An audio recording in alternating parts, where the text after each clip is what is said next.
ơi để sai loại rẻ cờ đó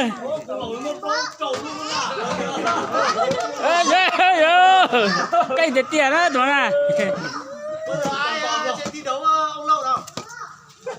Ai thi đấu nào? Cử ra. Nè nè.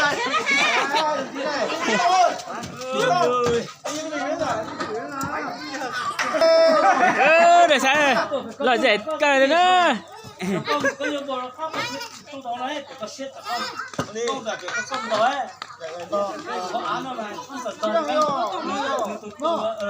một em biết hả? không biết cái số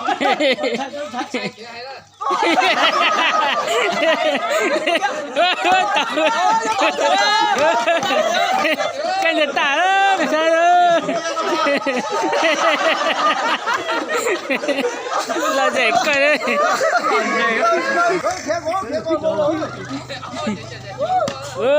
canh cờ nó tụi này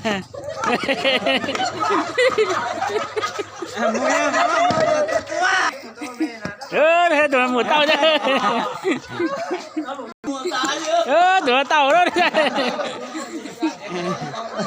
Đã ai con được cơ tàu đó tụi nó nên thì sáng rồi đó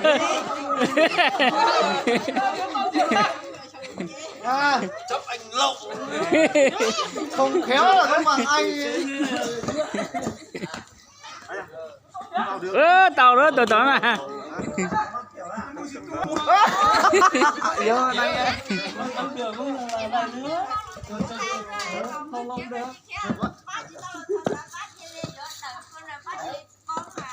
tụi nó canh cờ thế nào đó